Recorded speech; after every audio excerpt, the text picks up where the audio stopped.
Star is found on the edge of the North Carolina Piedmont. It was once greatly desired as a place for shipping because it was the meeting point between two huge railroads. Even among the first towns in the state to build public housing units. But as time went on, the industries declined, and as these were huge parts of the town's success, a lot of people lost their jobs. Many left, causing most of the old businesses to die out. And Star hasn't quite recovered. Although there is promise, there's something very keenly and distinctly Star here, holding it up as something very interesting. I'm gonna dive into it today. Something really neat about this town was that the vast majority of the businesses were local, so you don't see them anywhere else. There was a gym, a library, a nice little restaurant, and a pretty huge art gallery. One of the only big names in this town was Dollar General. You can always tell a bit about a town by its Dollar General. There were no cashiers that I saw, only self-checkout stations. It's not something you generally see in Dollar General. It gave a neat juxtaposition to have that experience, compared to how Dollar Generals usually are. On the opposite end of the town, that restaurant, it wasn't freaking open. I found out later that it closes at 2 in the afternoon, but it opens at 4 in the morning. It's 10 hours. Hate to say it, but that's pretty reasonable. It just raises more questions about the town. Star's the exact geographic center of North Carolina. Given that, you'd think it'd be more well known. It's actually very obscure. I only ever found out about Star because I saw a picture of the water tower and I thought it had a pretty name. I never did find out why the restaurant had such bizarre hours. There's such an oddly cosmic atmosphere. Makes me wonder if that's the reason they gave the town this name.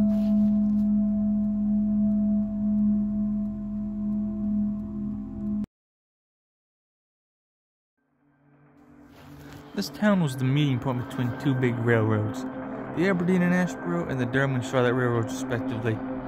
Together they helped the town's economy quite a bit. But in 1912 these lines were purchased by Norfolk Southern, who brought access to the railways that made them way more efficient.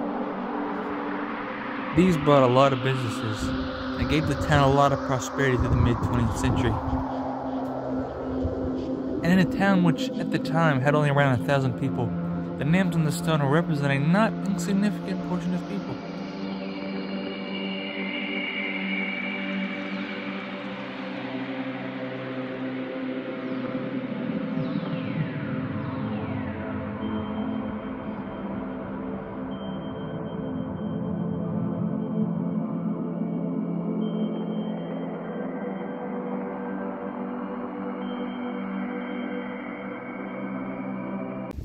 If you ever find this town, just know that most, or maybe all the businesses, are connected with one road. I didn't explore all of Star, so there may be some places over yonder.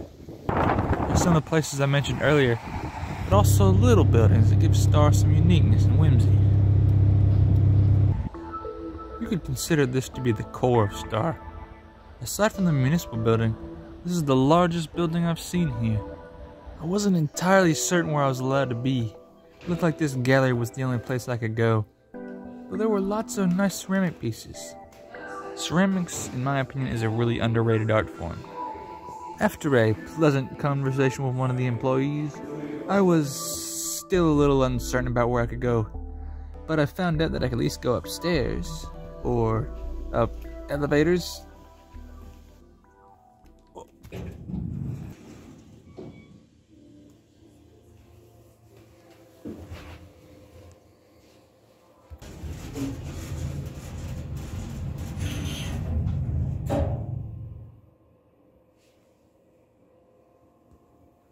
It took me a moment to realize the elevator wasn't going up.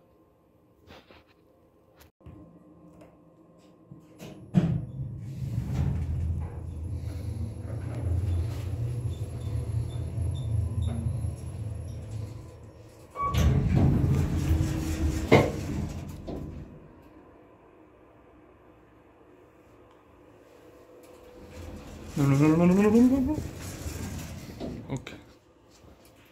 Whoa.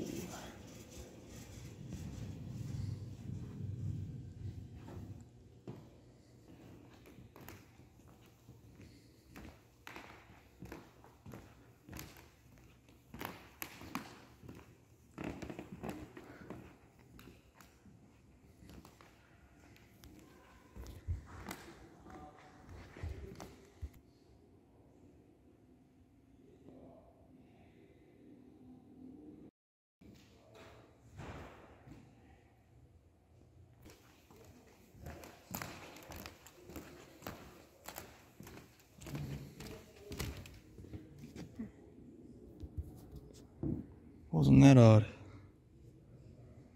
Oh, okay.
I thought I could ask somebody in here where I was allowed to go.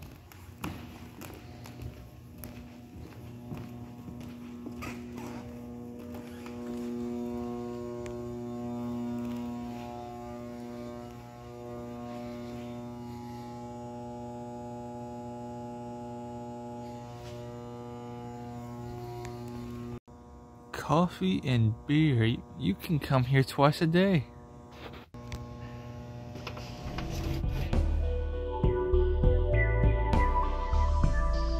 There were actually some people sitting at the bar. There were some of the local artists. In hindsight, I wish I'd taken a closer look at the paintings on the wall. Those look kinda cool.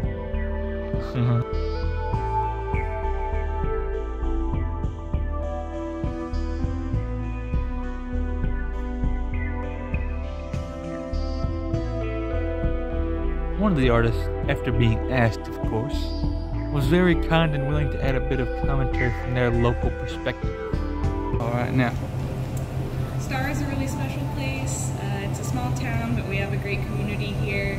A lot of people come to the cafe, the Starworks Cafe and Tap Room, and it's a great gathering spot. We have live music, we have art events, demonstrations, and we're really lucky to have a space like this. Yeah, it looks just pretty cool from what I've seen. Kind of spooky though today. Sometimes. After a brief conversation with them, I had a much better idea of where I was allowed to go.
was told anywhere where there's not a curtain. I must be honest, this is getting a little spooky. Okay. Anywhere where there's not a curtain, there's no curtain. I must be front. Look, there's little posters. That's most likely. Fine. Most likely. Most definitely. See, look. Why would there be galleries or items you can purchase in a place you're not allowed to go?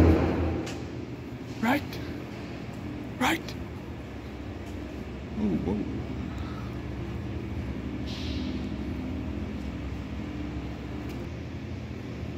Well, I'm afraid I do not know what that means. Or if I should even continue. Oh, whatever. No curtains. What could possibly be over here? It said exit. I mean, help. I am a little spooked. Okay, see, it says do not enter. Then I guess I'm fine. Alright, most likely I am fine.